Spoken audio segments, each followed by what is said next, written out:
Well, hello out there, and welcome to Small Beards and Big Opinions. Where the world is crazy, but luckily, so are we. My name is Eddie Boyce. And I'm Shaner. Two Hola. episodes in 4 weeks? Wow, that's crazy. No one saw that one coming. Yeah, this is a record for us, I Record. think. I don't think we have anything to say. I think we just jump into today's episode, which is Bops and B-movies. Yeah, possibly our Yeah. favorite episode. Is this your favorite episode to do, Shaner? No, for me, it's definitely history and hypotheticals. That's fair. I like both of these equally. Like I like them for different reasons. That's fair. But I like them both equally. But anyways, yeah. So Bops and B-movies. Talk about some music. Talk about B-movie. B-movie.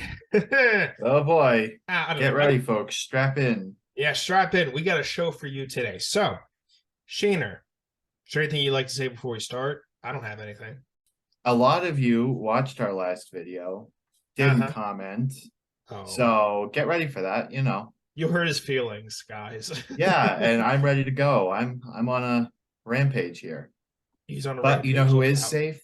Eddie, you're safe from my wrath.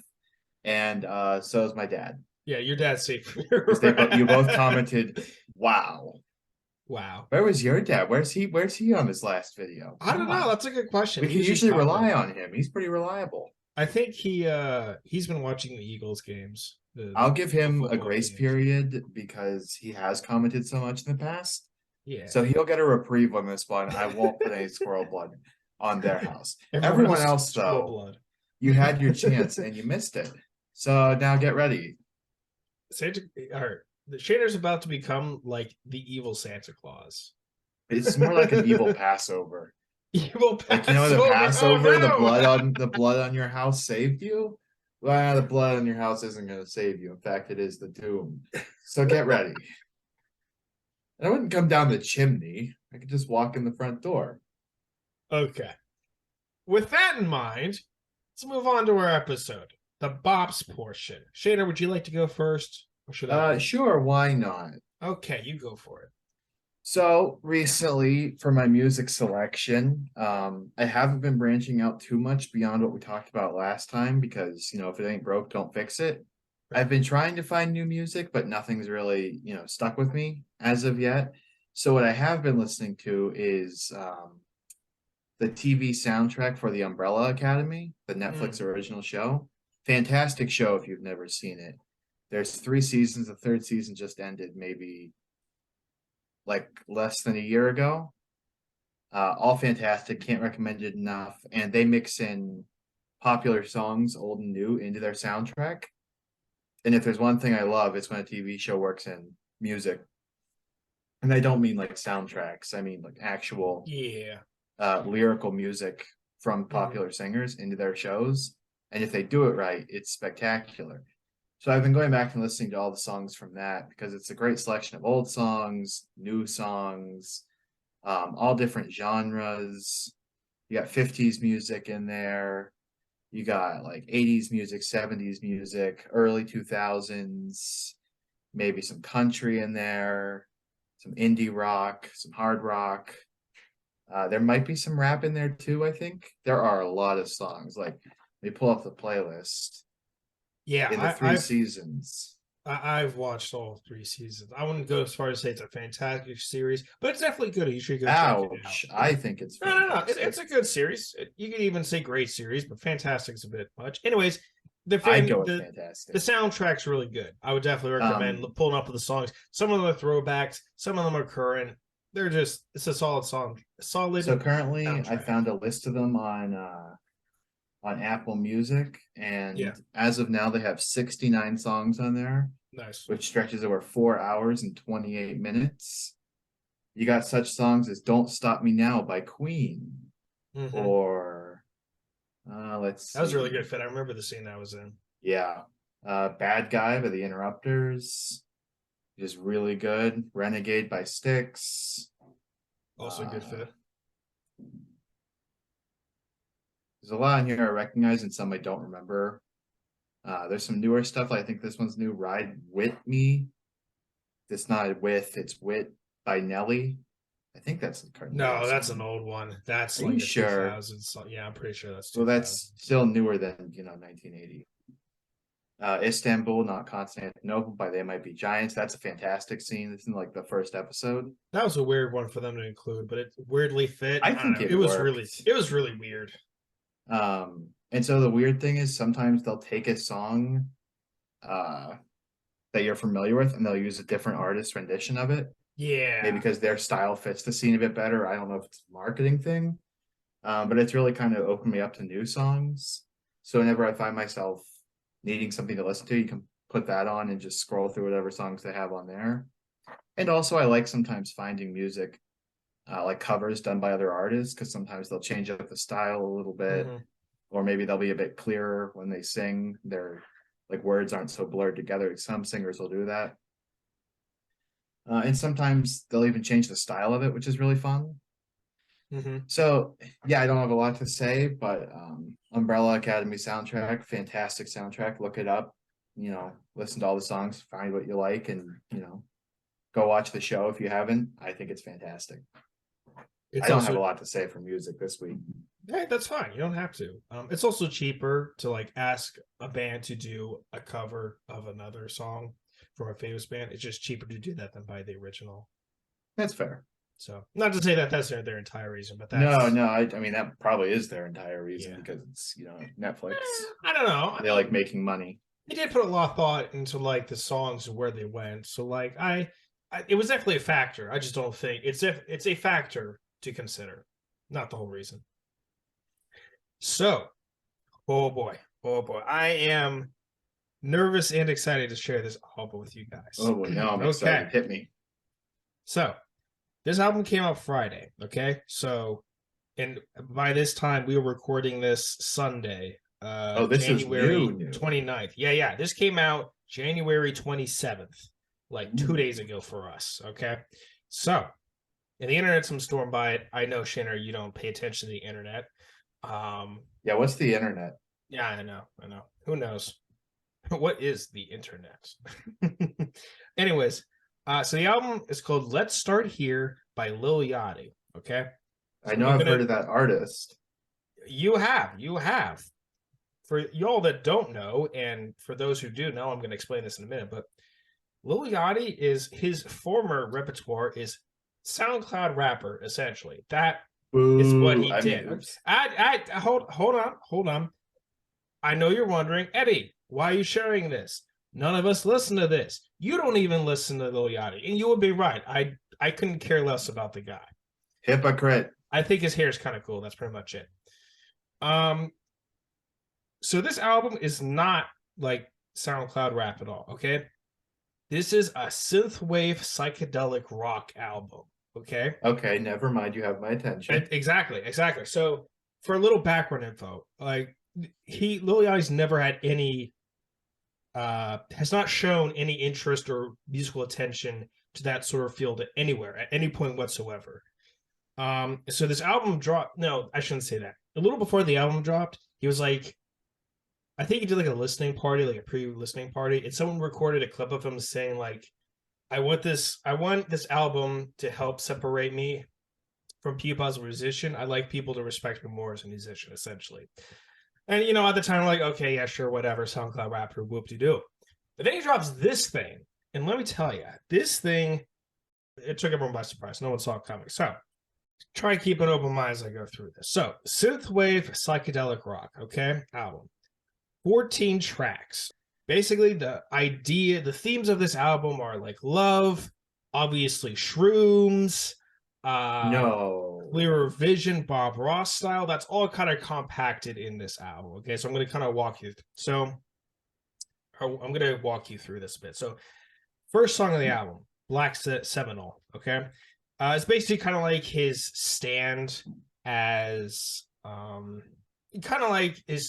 artist from here on out. It's basically about how he has a kind of a new purpose with music, and how he spent the last years changing his mindset in music. And that's kind of produced this album that you're listening to now. So it's kind of reiterating the fact that, hey, he's trying to take a new step in his own journey and his music journey. Okay. The next 3 tracks are about allowing someone you love, and not like a family member, like a girlfriend or whatever, a boyfriend, into your headspace and becoming intimate with them through sitting together quietly and sharing each other's thoughts. Whenever you speak them out loud and letting your mind wander, really like Did stoner. you say churning each other's thoughts? No, sharing. Sorry, sharing. Oh, I thought you said churning, like Yeah, butter. Like how does churn one those thoughts like a how does butter. one Woo! churn my thoughts? No, sharing. I need that done. I need my thoughts churned up. So yeah, like heavy like stoner vibes with these first three tracks of like, thinking in your head space, man, and having your loved one by your side and letting it go, that sort of thing, So those are like the first three tracks. The fifth track, is so where all this comes to a climax. If you get my drift, I would skip this if you're not into this climax. If you get my drift, you picking up what I'm putting down, Shaner? Yeah, like when you're climbing a mountain and you reach the climax of the mountain. Yeah, exactly. He's climbing a mountain, right? Exactly. That's what this track's about. He is climbing a mountain. Exactly. Yeah, I mean, I figure once you start doing the shrooms, you want to start climbing a mountain, and then he reached the climax of the mountain. Exactly. Perfect. So if you're not comfortable with that, it's not too explicit, but again, not comfortable. Yeah, if mountain climbing scares you, heights or anything like that. Yeah, heights, peaks, better any of that, it. Never do it. Yeah.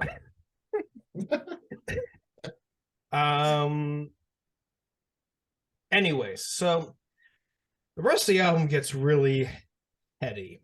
And by heady, I mean just it gets even more out there. Okay, so bear with me as I try to explain everything that's going on. So after the song Pretty, which is the song we just described, is a monologue from Lil Yachty. It's titled Failure. Okay, and so it's basically about how he's kind of dealt with failure in the past couple of years and how his mindset's kind of changed and how to address it. Basically sharing his new mindset of coping whenever failure and misfortunes come his way. It's basically stop worrying about life so much and just kind of taking stride. Very Bob Ross sort of mentality. Mm-hmm. If you catch my drift, yeah. Which later in the song, there's like a short Bob Ross monologue too. So kind of going back. Bob Ross does a monologue? Hmm? You say he does a monologue? No. There's a Bob Ross clip at the end of one of these songs. Oh, that Bob Ross. Yeah, like the Bob Ross. I was on a whole other page. Okay, yeah. When you were talking about psychedelics and stuff, my mind was on Bob Marley. Oh, yeah, no, Bob Ross. Same thing. They all do same thing. Oh, they're all on weed. Let's face it. They're all about, taking it easy and stuff like that. Bob Ross was a painter. Yeah, yeah. Okay, you need to do some research, Shaner. Yes, he was. Yeah, obviously, I'm not up. Sorry, I'm not up. They're famous for two different things, but their philosophies aligned, if that makes sense. Not completely. I'm sure they had some differences, but like the whole hippie mentality was the same. I'm generalizing. Sure. You get my what am I wrong? I don't know much about Bob Ross besides his painting. Oh, okay. Well, for those that do know, you know what I'm talking about. Don't slay me if I'm wrong. I'm sorry. Yeah, hit us up with your Bob Ross knowledge. Yeah, that's your comment. Tell us something about Bob Ross in the comments. Yeah. Okay, you're good. Okay. I'm good for it. I have a really good one saved up and I don't want to use it on this episode. Oh, okay. That's so fair. I don't know. That's leave fair. Us a comment or I'll I don't know, break your windows with a baseball bat. That's all you get this week. I used up my creative energy coming up with a good threat for the next history and hypotheticals. Okay, that's fair. Okay, fine. You want me to be more creative? No, you're fine. Your windows, it's just and then I'll just cover them all in tarps. And on the tarps, I'll spray paint Bob Ross climbing a mountain. That's vandalism. Okay. It's not vandalism. I'm not spray painting their house. I'm spray painting the tarps. No, you broke their windows. Okay, yes, that's that's property damage. I don't think that's vandalism. Okay, whatever, sure. If I'm going to be committed for a crime, I want to be arrested for the right crime. I'm not getting arrested for petty vandalism when I'm committing property damage. Okay. Have some respect. You're right, Shanner. You take the higher charge, higher level. Yeah, sorry my threat wasn't creative this week, but come our next history and hypotheticals, I will blow you away. Because I've been working on this one for a couple days. Anyways. Yeah, back to the Shrooms album. The Shrooms. He doesn't say shrooms explicitly in the album. He says like drugs a couple of times. The way I say shrooms is kind of like during that clip that I was talking about earlier before the album dropped. He mentioned like y'all better be on shrooms when you listen to this. So that's why I say shrooms. Darn. Anyways, the rest of this album is really weird. It's a mesh of. Okay, so let me start theme by theme. So a major part of the rest of this album is about this relationship that was kind of built in the beginning of this album, okay? And it's about this relationship continuing, growing, those two clashing at certain times, and just, just basically life things happening with relationships, that sort of thing. The other side of this is obviously drugs. So throughout this album, and it's one song in particular, what's the name of it? I believe it's called I've Officially Lost Vision. It's basically him coming off drugs and realizing he did some really dumb stuff. That's what that song is about. But it sounds amazing, but that's what thematically what that's about. So there's another theme that the album has, which is the sun and reaching the sun, okay? Which sounds really weird, and I didn't really get it until the very last song of the album, which is called Reach the Sunshine, okay? And it really deviates from the general theme of like the relationship and sprinkling in those drugs and all that. And really the song is about saying he's a soulless, he doesn't have a soul essentially, and that he is a bad person. That's the entire song. What he's trying to communicate. That's the main thing that he's trying to communicate in the song, which is really weird because like throughout this album, and especially in the beginning, he's like hyping himself up. He's explaining himself, going through his thoughts and his new. It's really, it's a different idea than what he's been throwing together and sharing us throughout this album. So that sounds like a depressing way to end an album. It is a little depressing and weird, but if you go back to the sun analogy, which again, this just came out Friday, it's Sunday, I don't have it all together. I'm just kind of sharing what I figured out with the album, but basically by the metaphor reaching the sun is at least one side of it that I think it is it metaphorically stands for finding himself spiritually, and that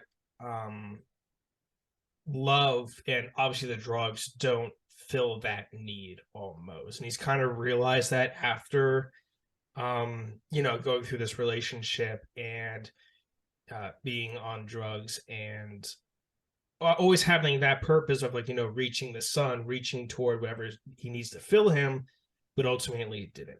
That's, I think, part of it. I don't know. You guys should listen to it and tell me what you think. I'm not the best at interpreting these things. Let me go back. So the last song, Reach the Sunshine, it specifically, to me, it ties back to the two songs that explicitly talk about the sun again, which is We Saw the Sun and I've Officially Lost Vision.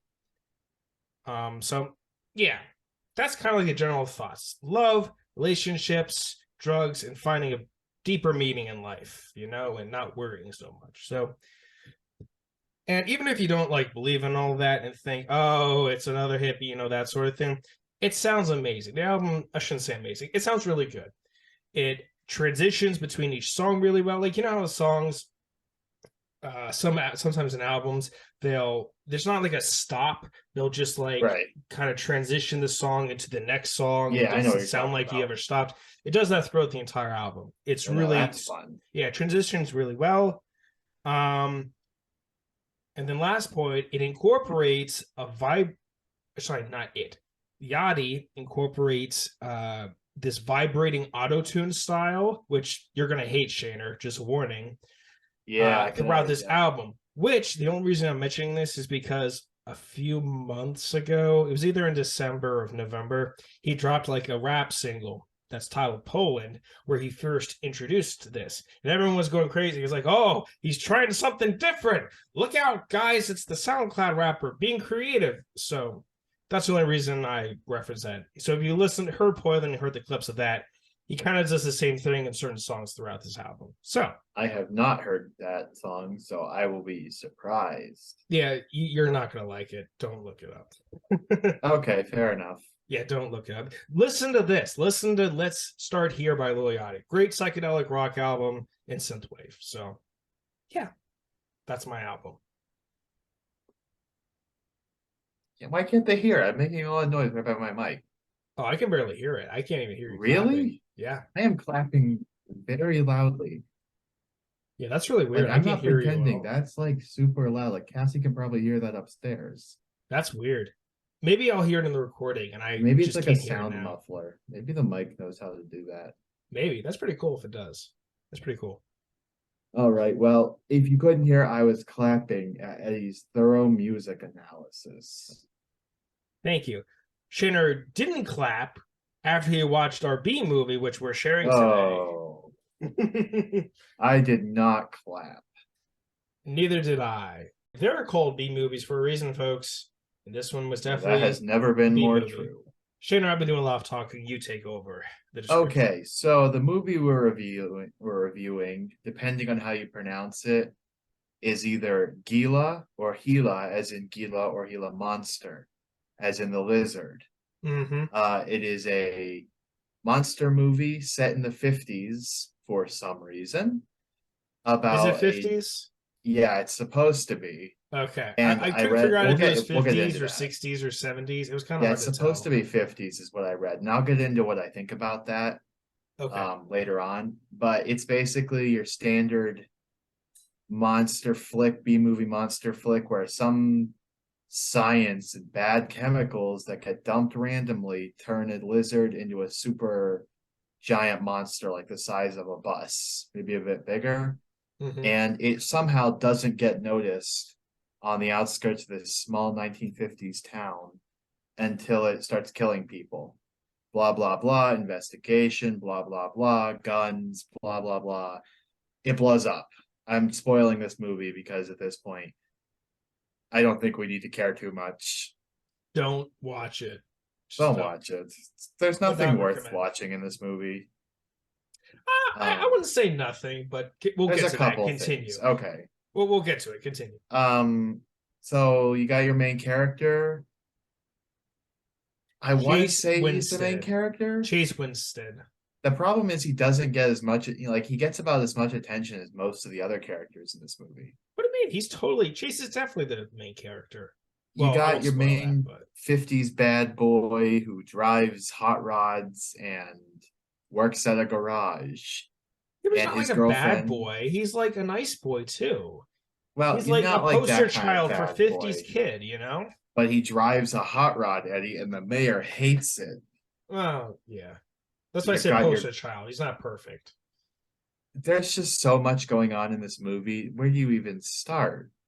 There's some sort of weird rivalry between Chase and this other guy, Bob, who calls himself Waco and has another hot rod that's cool, I guess.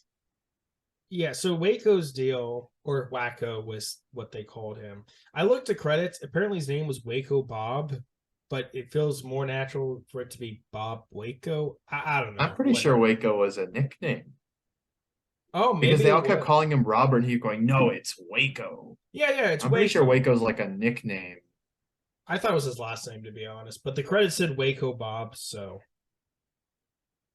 Yeah, I think it's a nickname. Because, I don't know. I feel like you wouldn't go, if you said, hey, Shaner, I wouldn't go, it's Jacob. Mm-hmm. Why would, there's no point to that. So, you mind if I take over? Yeah, you hit, because I am struggling to figure out what to talk about. No, that's fine. I'll focus. So this movie was made in 2012 by Polyscope. Don't know who they are, but oh boy. It was made in 2012.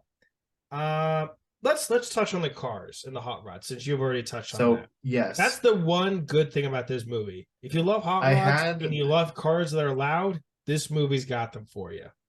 I saw a theory that the reason this movie is set in the 1950s, some guy was saying, is that somebody went, "Oh, look, we've got all these old cars. Let's make a movie around that." And it was just your basic monster movie set in the 1950s because that's the cars they had. Yeah, but those cars are expensive, and like some of those No, are what I souped mean up. is like, no, what I mean is somebody out there, either a group of friends or one guy had a collection of these cars, Oh, and somebody went, "Hey, it'd be cool, a movie with these cars in it." And they went from there instead of, "Let's make a monster movie. Where should it be based? The 1950s. Let's go get some cars." It was more like, "Hey, look, we've got these cars mm-hmm. from the 50s. Let's make a 50s movie." Yeah, And yeah, because yeah, other than definitely. the cars, there's no reason this movie is set in the 50s. Yeah, and This it could have been doesn't. set in like the early 2000s, and I would have bought it if the cars were changed. Yeah, definitely. They were really definitely trying to go for like a country vibe. If I had to describe the setting, it'd be like small town Missouri. That's how I would Mm-hmm. describe it. But one Yeah, of the definitely plates, small town Missouri. but one of the plates said California on the car, so I don't know. I don't expect anything in this movie to make sense. I don't know. Yeah, whatever. Okay, so let's try to. You want to talk about like we do our Star Wars movies, like something we like, something we didn't like, and what could have been better? Well, I got a couple more points to touch on if you don't Oh, you do? mind. Okay, good, Yeah, because yeah, it's I'm fine. still trying to figure this out. No, you're fine. I write down points. I come prepared, unlike you apparently. So, Hey, I have a wealth of knowledge. so let's talk about the relationship between Chase Winstead and Waco Bob. Apparently, Yeah, what the movie never was, resolved. yeah, that what the movie was trying to do was like these kids are in like high school, by the way, but they're played by like Pete. Waco Bob was supposed to be in high school. That man looked like he was like 40. Well, that's the thing. They all look like they're in their 30s or 40s, but I think they were supposed to be in high school. It So wouldn't shock me. because they were all like the high school dancing at the end of the movie. I don't know. I think they were supposed to be in high school. Either way, yeah. So the relationship was like Waco went to like he had like a tough upbringing and he got sent to juvie for 3 years and he blamed Chase for him being sent there because he thinks Chase ratted Waco out on For something. what? Yeah, I We don't know don't what. know. We don't know. That So subplot didn't need to be in the movie. yeah, so basically Waco just makes Chase life's miserable. That's all he He does tries to throughout the race movie. him because he claims he has the fastest hot rod. But Yep. guess what? Chase keeps winning. Yep. And that's everything. Yeah, that's pretty Oh, and much it. Waco Bob is also like, you know, a woman abuser. So that's fun. I laugh not because I think it's funny. I laugh because Yeah, Eddie it's thinks abuse is funny. no, it's like it's true. Like it's just so blatantly obvious in the movie. It's Yeah, like, he is very oh, much a okay. 50s bully stereotype. Oh yeah, He has a 100%. gun for some reason, and he says things like, "I'm gonna get him next time." And Yeah. he has the cool looking fast car. It's like stereotypical 1950s movie school villain. What did you think Uh, of the way they resolved that relationship? Excuse me okay. being generalizing because I'm not going to spoil it. Yeah, as pointless as that relationship was, and as much as you could have taken that entire thing out of the movie and it would barely have fixed anything, I did like the way it ended if it wasn't a little they didn't explain it enough. It had a good No. resolving, but it kind of felt all of a sudden in random. Yeah, there's no rhyme or reason for him to resolve the relationship. He just like kind of decided, okay, that's not true. There's a scene where it's supposed to show like, oh, he's going to resolve, but like it doesn't make any sense. No, but So, what I mean is like without spoiling it too much, I guess because now we're caring about that. He shows up in that last scene, but there was how did he know? that too. Why was he there? He Yeah. didn't come to fight. At that point, he'd already decided to be a good guy, quote unquote. Why was he there? How did he Right. know they were going to need what he had in that exact moment? It was Right. cool, and it felt like it was a good fit if they had even taken a second to go on. Wow, that sentence was bad. If they had taken a second to go, oh, here's why he's in this scene now. Right. Here's how he heard about this happening, and he knows that everyone is in this location, and this is why he's going there. None of that. We got none of that. Pretty much. Now let's talk about the Gila monster. Oh boy. Yeah, this thing. Oh boy. Do you want to? It's basically a 60-foot long, really tall Gila monster that was CGI'd. Pretty much. It was bad CGI, but the design of it wasn't awful. Like, I wouldn't change the design, just the CGI, if that makes sense. The design was kind of boring. Like, it was true to form, but it was just boring. Yeah, that's all it was meant to be, was a 60-foot long Gila monster. I mean, what else do you want? Godzilla? I mean, that would have actually made this movie a lot better. Yeah, that would have made it a lot better. Yeah. But also, can we address that for some reason most of the female characters in this movie are extremely horny for no reason? Like the sheriff's deputy, yeah, the wife of the mayor, yeah, Waco Bob's girlfriend. Yeah. The only one that isn't is don't forget Betty. In the beginning of the film. I forgot about Betty. Everyone except Chase's girlfriend and his, family, just completely horny for no reason. So the deputy's assistant and Waco Bob's girlfriend both hit on Chase throughout the movie. Yeah, and it makes no sense because it looks like they're setting up a fun little relationship between them, the sheriff and the deputy. And okay, doesn't need it, but that could work. Yeah. They're both old people. It could be kind of, they could be flirty, whatever. Yeah. Fun subplot. She just starts randomly hitting on this kid who's supposed to be like half her age. Right, exactly. It's just odd and out of nowhere. And she even references it. Also, like, she references that just, like, after he hits on her, she's like, "Oh, these darn kids," or something like that. But she says "kid," and she's like in her 50s. Yeah. And then Waco Bob's girlfriend also hitting on Chase for an unknown reason. We get maybe a hint they had a past together, but it's never addressed. Nope. Never brought up. His girlfriend just said, like, Chase's girlfriend just says something at one point like, "Did you know her before?" And he goes, "I don't love her." And we move on and we never talk about it again. Right. And the mayor's wife tries hitting on the sheriff and offering him a Bloody Mary, even though he's on duty and on patrol. So, yeah, it's weird. And speaking of things that are weird and no reason for them to be there, what did it matter that his sister had polio? It's not a spoiler because it doesn't add anything. No. His young sister has polio and he gets her walking braces. Chase's sister. Chase's sister polio. Did not add, and unlike when I'm usually saying did not add anything, and maybe I could see where it probably would have come in, this had no point at all. The braces didn't do anything. It didn't cause any problems. Sorry, go ahead. No, I keep jumping into you. It's to show that Jace is a good boy at heart. Even though he races hot rods when he isn't supposed to, he's a good boy. They already showed that. I mean, I know he said he was a bad boy, but in the fact that he, like, races hot rods when the mayor doesn't want him to. But why did his sister have to have polio? Yeah, I don't know.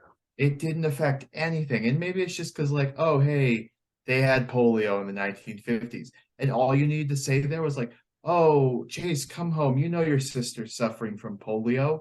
That's all I needed. I didn't need to see her learning to walk with braces. Good for her, but it didn't need to be in the movie. Yeah, it was too heavily. That could have been like a small sentence, and it would have been fine. Yes, I agree. You want to talk about the mechanic? Yeah, so Chase's boss, the mechanic, my favorite character in the entire movie. Yeah. By far. He's this grumpy old veteran who runs a mechanic auto body shop. And again, I'm going to spoil what happens here because it's not the biggest thing. So the sheriff comes by to tell him that, things are happening. He needs to be safe. And he looks at Chase and goes, "Oh, I'll be safe." And takes him to a back room where he opens up the door and there is just an arsenal in there, like at least 20 guns. Pistols, revolvers, shotguns, rifles, machine guns. And his only explanation for this was, I've been in 3 wars, WW1, WW2, and Korea. And that's all he says. Did he steal them? Did he buy them? We don't know. And he's just kind of thrown them in there. They are hanging on the wall, but at angles. It looks like he just kind of put some nails on the wall and just started throwing guns at the wall and see where they would stick. Oh yeah, definitely. That arrangement looked terribly shoddy, and no veteran would ever hang up their guns like that ever. Yeah, no, I'm a sucker for a good arsenal scene in a movie. Like, you show me a hidden arsenal in a movie, and I'll watch that scene 100 times. But this was just there was no reason for it to be like that. Take 5 extra seconds in your set design and hang them up. It would have been 10 times more impressive. Mm-hmm. So and speaking he did of explain, I'm gonna interrupt you for a second. So he did explain why he had those guns, because this whole thing was like preparation, like, oh, you need to be prepared. It was essentially his doomsday bunker. That's what that room was. No. I'm not saying why does he have them. Oh, I'm saying, how did he get them? Some of those guns he should not have access to. At least one of those guns was a German machine gun. You're right. Yeah, you're right. Yeah. And his explanation for that was, I've been in 3 wars. Right. But then later on, they reference the fact that he was a veteran, and you find out the mayor was also a veteran, and that's never addressed again. Yeah, that was a weird. It turns out they were on the same unit on D-Day in Normandy, and he goes, why don't we get a drink later and talk about it? Never talked about again. Well, I mean, that was brought up to like the very end of the movie, so they really didn't have time to address it. Then they shouldn't have brought it up. Well, exactly. Like, why even bring it up? Like, the reason they talked about it was because the sheriff hands the mayor a gun because the mayor is helping now. And he hands him a Thompson gun from like World War II and says, you know what you're doing there, sheriff? And the sheriff says, yeah, I was in Normandy with Big Red 1. Other way around. The sheriff gave the mayor. The sheriff gave the mayor a gun. He's like, yeah, I was in Normandy with Big Red 1. So that's all the points I have. Is there anything else you would like to? Oh, there is one more point I'd like to add. So whenever anyone would see the Gila monster, they'd be like, huh, look at that thing over there. They wouldn't actually get scared until it was like up close to them. It was really weird. Yeah, this movie doesn't do a good job of like being realistic. I know giant lizard monster, not realistic. But how many people did it kill before it got on someone's radar? At least 3. And speaking of that, the deputy, what's her name? I don't remember. That subplot never got addressed. She died. She got eaten. And right. The sheriff starts investigating, goes, I don't know where she is. She's just missing. And then we get to the end of the film, and you never find out if he knows she got eaten or not. Yeah, that's true. And he's already trying to replace her with Chase. Right. And like they had like that little relationship thing at the beginning, so you thought, oh, that might have been a thing. We already talked about that, but yeah it's just like, okay, sure. He just never brings it up again. So I guess he's already moved on and just accepted it, and he just didn't say anything. Yeah, there's other things we could say, but I think we touched on the major issues we had. Yeah, and the ending of this movie makes no sense. Nah. They're all singing a song, and all of a sudden Chase can play guitar. And he plays this song, and he acts like it's a big deal. He's like, hold on, gotta go do this for my sister. And he sits down and starts singing this random song that was not addressed anywhere else in the movie. Nope. Like, all you had to do was take out the polio subplot and just be like, hey, big bro, I'm making, whatever, put in whatever dialogue you want. Do you want to hear about my favorite song? Or, oh, it's Christmas time. This is my favorite Christmas song. At least explain it. It would have still been pointless, but at least you would have circled back around to it. I don't know. It just kind of comes out of nowhere. And the whole town joins in singing at this party. Yeah, it was pretty cringe. Actually, that's a good point. Shannon, is this a Christmas movie since it's based in Christmas time? Yeah, for sure it's a Christmas movie. Okay. Gila Monster is a Christmas movie. You heard it here, folks. But don't watch this at Christmas time or at any time. Are there any other redeeming qualities about this movie other than the hot rods? There were minor details that I don't know if intentional that were cool, like the fact that all the veteran characters in this movie are using guns they would have used during the war. Okay. So, like, whenever they go to shoot the Gila monster, the mayor who was in World War II has a gun he would have used in World War II, and that's why he knows how to use it. Same with Mechanic and his giant machine gun, like a belt-fed mounted machine gun that looks historical. So, The mechanics seem like the most. Well, I should. The mechanic and the sheriff seem like the most accurate characters for what they would be, if that makes sense. So they're the most enjoyable ones to watch, I'd say, with those two. Yeah, there's the cars, they were cool. The music isn't bad. What little of it there is historically accurate and not the worst songs out there. Oh my gosh, speaking of the music, they use like alien music throughout this. It doesn't feel like big monster type music. It feels like, oh, the Martians are attacking. Which they make some reference to. The mechanic thinks the Martians are attacking. Right. Other than that, no. Yeah. There is no redeeming qualities. The acting is okay. Horrible. It's not as bad as some of these movies we've seen. No. But I wouldn't call it good.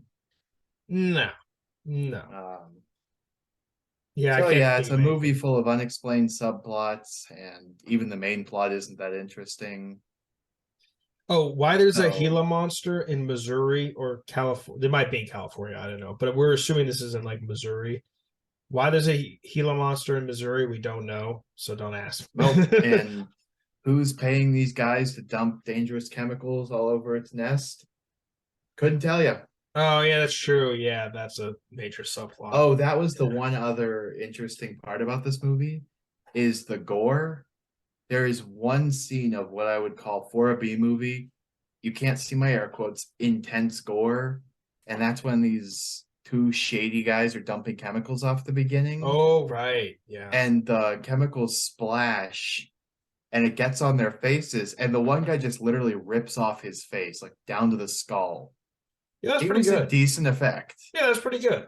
But then the whole rest of the movie doesn't stray anywhere near that level of gore.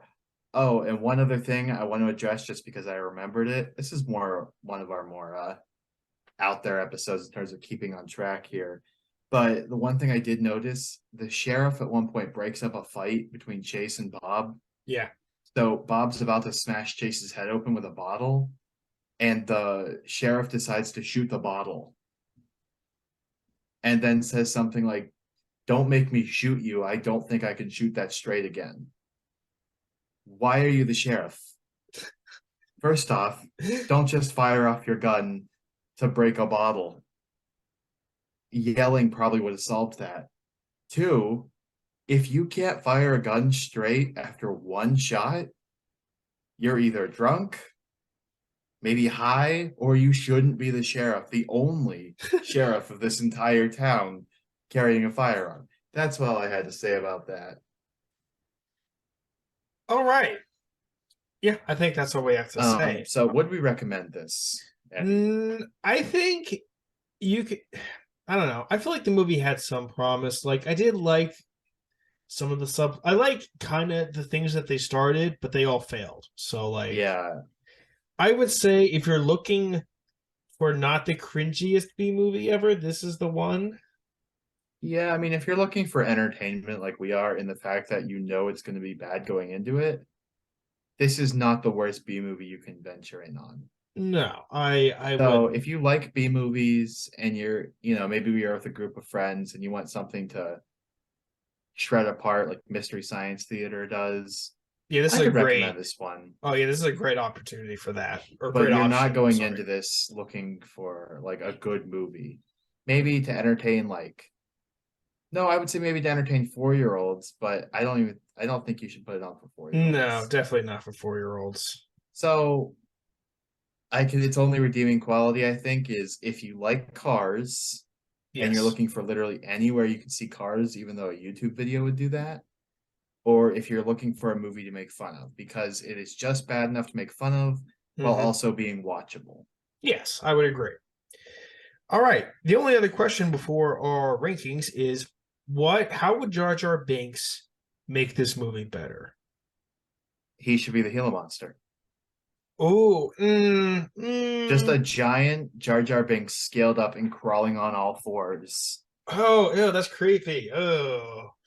But every time he goes to eat someone, he says like, "Me so hungry," and he has that tongue like the Gila monster does. Oh yeah, that's right. Yeah, that's where I'd put him. Either that or replace Bob's girlfriend. I don't know. That's an interesting choice. No, but I definitely go with replacing the Gila monster with a giant scaled up Jar Jar Binks. I want him to be Waco Bob. I think it'd be a lot better with him as Waco Bob because it would make sense why he's so irrational. But he's like, too nice. Jar Jar or Waco Bob? Yeah, Jar Jar. Jar Jar's like a kind character. As much as people hate him, he's like a constant good. You're not a bit clumsy. Yeah, Waco Bob's girlfriend then. Yeah, that would be best, I think. That would be weird. But I would watch it. It would definitely make the movie more entertaining. It for sure would. For sure. All right, Chandler, do you want to give rankings first? Or do you want me to give my rankings first? Yes, I do. I can give my rankings. Now, if you're keeping score at home, we have 4 movies so far in this reboot of the show. Yep. And here's my order. Bigfoot at the top. Mm-hmm. Then Gila Monster, whatever. Then Black Ops versus Zombies, then Sniper Corps. I didn't enjoy this as much as Bigfoot, but I for sure enjoyed it more than Black Ops versus Ninjas because I felt like this one actually had substance versus Black Ops versus, I mean, it's not much, but Black Ops versus Zombie Ninjas set a really low bar. See, the issue with us doing these episodes so far away is now my memory's starting to go for the movies we first started watching. Yeah. Like now I'm not sure if I'm getting an accurate representation of how I feel about these movies. I'm debating where I put Gila. Oh, it's Gila! Exclamation mark. Don't forget about the exclamation mark. Oh, wow. How could I forget that? That makes all the difference.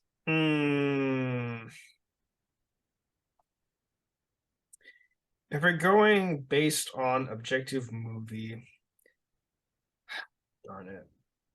I might change this later, but for now, I'm going to go Bigfoot at the top, then Ninja Zombies versus Black Ops, then Gila, and then Sniper Corps. Really?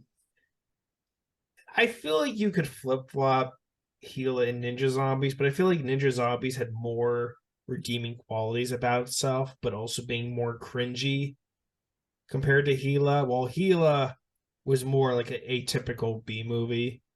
Not atypical, yeah, I got it. B movie. So yeah, I got it. I might change my mind in the future, but for now, that's where I'm gonna put it. That's still fair. It's not too far off from my list. Yeah, well, yeah, it's not that hard. And obviously, Bigfoot has to stay at the top. Oh, Bigfoot! That might be your movie of the year. Unfortunately, it might be. I don't know if I can top that one, and I am running low. I might have to start taking over because now I'm curious to see what I find. Not that I think you're doing a bad job. No, I get what you're saying. Yeah, I haven't tried branching out to other streaming services yet because Amazon was kind of the place where anyone could put anything on. Right. And I tried looking it up earlier, but some of these movies I looked up like B movies on Netflix, and some of these movies had like really high paid actors in there. This isn't a B movie. Yeah. If you put Arnold, Schwarzenegger in your movie, it's not a B movie anymore. No, definitely. It's a terrible Arnold movie. There's gotta be like some forum out there that has like files of like B movies from years past. That's a good point. There's gotta be some forum out there, but for now, I'll start looking around. But yeah, maybe. Yeah, I'm curious as to what you're finding. I mean, we've talked about this. Like, I know what you've been finding, but like, I want to see like these movies that you've been skipping over. Well, it's a conspiracy theory because the movies that we've watched, 90% of them aren't available for free anymore. He's talking about the original Two Dudes on the Radio, the ones we reviewed for that show. Even the newer ones. Oh, okay. I'm pretty sure Sniper Corps isn't a free movie anymore. Oh, okay. It's like they know what we watch. Everything all the way as far back as I think Jesus Christ Vampire Hunter isn't free anymore. That's a darn shame. Moose, Helen Keller versus Nightwolves isn't even on the store anymore. I can't find a listing for it on the video app. It's gone. It's like they're deleting movies as we watch them. It's a darn shame. So it's between that, we're losing movies, and there are some on there that aren't B-movies, and there are some on there like the torture chamber of Dr. Sadism, which I am straying away from. Yeah, we have a little class on this show. We have some standards. So yeah, that's like it's like 90%, raunchy sex comedies and 10% movies we'd actually be interested in. And I'm also the problem is I'm also trying to stray away from bigger creature movies like your Sharknadoes. And then there's like 90 variations on Sharktopus. Remember we watched Sharktopus versus Whale Wolf? Yeah. That's a whole franchise in and of its own. We might have to dip into that. We might eventually. I was trying to steer it because creature ones are such a common one. And they're all basically the same. Maybe we could do like the fringe ones and then save like your big title ones like, Sharknado, Sharktopus as like a standalone series. I don't know. I'm just Who knows? We'll see what happens. But for now, you guys can comment about Bob Ross in the comments. Yeah. Yeah, go tell us all your knowledge about Bob Ross in the comments, or I will smash your windows, like I said. Sorry you don't get a creative threat. I'm going to spray paint Bob Ross on a tarp I put over your broken windows. But tune into our next History and Hypotheticals, where I will properly and creatively threaten you in a way you've never experienced before. But before we move on to History and Hypotheticals, we, of course, next week have the next installment of Three People in a Blanket Fort talking about Star Wars, where we will This one's going to get hot. The Force Awakens. Oh, yeah. Wait. Are we on Return of the Jedi? No, we already watched Return of the Jedi. I misspoke. Did we watch Return of the Jedi? Yeah, we did. We definitely did. It was like the last episode we did before we took our Christmas break. I forgot we did that one. I remember the thumbnail. It has been a while. You made the thumbnail that's of like right. C-3PO behind the tree. Andor.